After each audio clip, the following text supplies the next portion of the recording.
오늘 한의학 이슈 브리핑으로 준비한 키워드는 대구광역시 한의학 육성조례 제정, 만성피로증후군 한약치료 기정 규명, 소청영탕 알러지 비염치료 효과 입증, 감정자유기법 신의료기술 등재, 한약인성 간손상 비율입니다.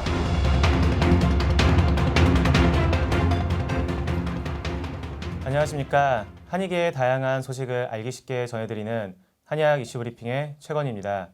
오늘도 대한한의사협회 방대건 수석부회장님께서 나와주셨습니다. 안녕하세요. 예, 안녕하세요. 예, 대한한의사협회 수석부회장 방대건입니다. 반갑습니다. 네, 첫 번째 키워드부터 보시겠습니다. 수석부회장님, 대구에서 한의학 육성에 관한 조례를 제정했네요. 예, 지난달 10월 22일에 대구광역시 의회에서 자유한국당 김대현 의원이 발의한 대구광역시 한의학 육성에 관한 조례안이 가결되었습니다. 네, 그렇군요. 이 조례 제정은 어떤 의미가 있을까요? 예, 조례안의 내용을 보면 제3조 대구광역시장은 한의학을 육성 발전시키도록 노력하여야 한다. 시장은 국가의 시책과 대구광역시의 특성을 고려하여 한의학 기술 진행 시책을 세우고 추진하여야 한다. 라고 되어 있고 제6조 한의학 육성 계획을 수립 시행하기 위하여 한의학 정책 전담 부서를 둘 수 있다. 라고 명시하고 있어서 한의학의 육성과 발전에 큰 도움이 될 것이라고 기대하고 있습니다. 네, 많은 기대를 갖고 지켜보겠습니다. 다음으로 두 번째 키워드로 넘어가겠습니다. 만성피로 해소와 관련한 한약치료 기전이 규명돼 관심을 끌고 있습니다. 예, 그렇습니다. 최근에 대전대 둔산한방병원의 이진석, 손창구 교수팀이 한약재인 황기와 단삼의 성분을 조합해 만든 미엘로필에 관한 연구 결과를 SCI급 국제학술지에 게재하였습니다.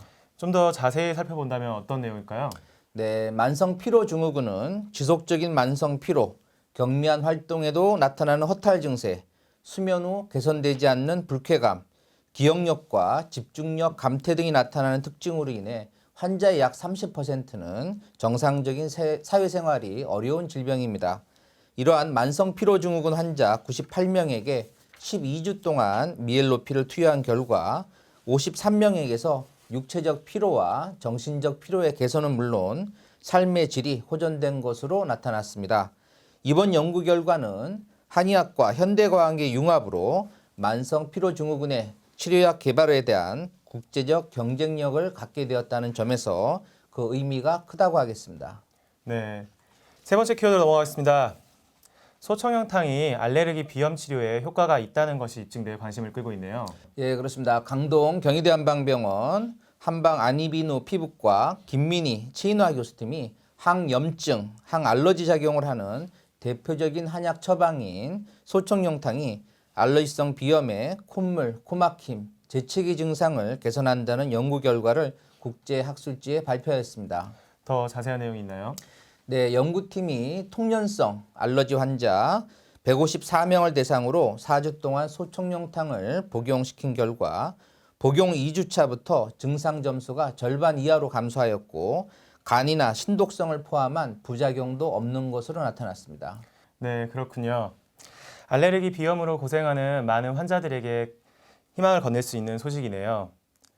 네 번째 키워드로 넘어가겠습니다. 감정자유기법이 신의료 기술로 등재되었다고 하네요. 예, 그렇습니다. 지난달 24일에 경열 자극을 통한 감정자유기법이 지난 2007년 신의료기술 평가제도가 도입된 이후에 첫 번째 한의의료기술로 등재가 되었습니다. 아주 반가운 소식인데요. 감정자유기법이라고 하면 다소 생소한 이름입니다. 예, 그렇습니다. 경열 자극을 통한 감정자유기법은 보통 EFT라고 부르죠. 손가락으로 경혈점을 두드리면서 확언을 반복하는 과정을 통해 특히 외상 후 스트레스 장애 환자의 부정적 감정을 해소시켜서 증상을 개선하는 치료법입니다. 이와 관련해서 대한한의사협회는 심평원에 건강보험급여 등재 신청서를 제출해서 환자들이 큰 비용 부담 없이 진료받을 수 있는 환경을 만든다는 방침입니다. 제 개인적인 경험을 예로 들어보면 15년 전쯤에 이 기법을 처음 접한 뒤로 그동안에 여러 번의 스트레스 상황에서 이 기법을 사용해 보면서 많은 효과를 보았습니다. 예를 들어서 제가 고소공포증이 있는데 그런 상황이 닥쳤을 때 이 기법을 사용을 하면서 예를 들어서 이제 보트에 매단 패러글라이딩이라든가 뭐 짚라인이라든가 고공 케이블카 등을 무리 없이 탈 수 있었습니다. 예, 감정자유법이 신의료기술에 등재된 만큼 하루빨리 건강보험에도 등재되기를 기대합니다. 마지막으로 준비된 5번째 키워드로 넘어가겠습니다. 한약 인성 간 손상 비율입니다.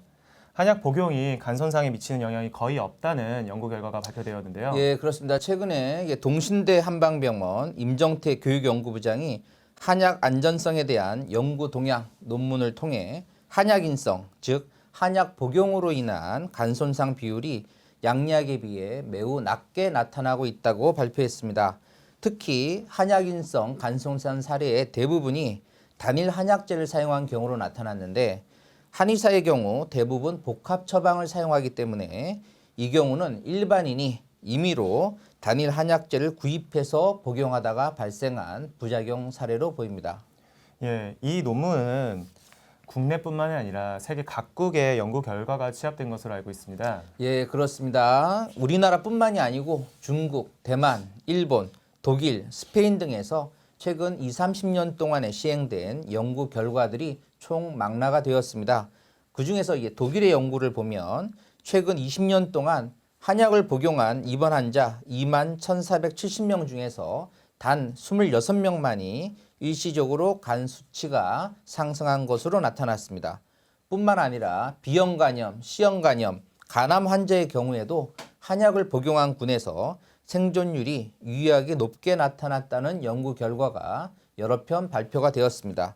이 중에서 중국 논문을 보면 간암 환자 3,483명을 대상으로 5년간 경과를 관찰한 결과 한약 비복용군의 평균 생존 기간이 9개월이었던 데 반해 한약 복용군은 37개월로 훨씬 길게 나타났습니다. 예, 한의사의 처방과 진찰에 의한 한약은 안심하고 복용할 수 있다는 연구 결과이네요.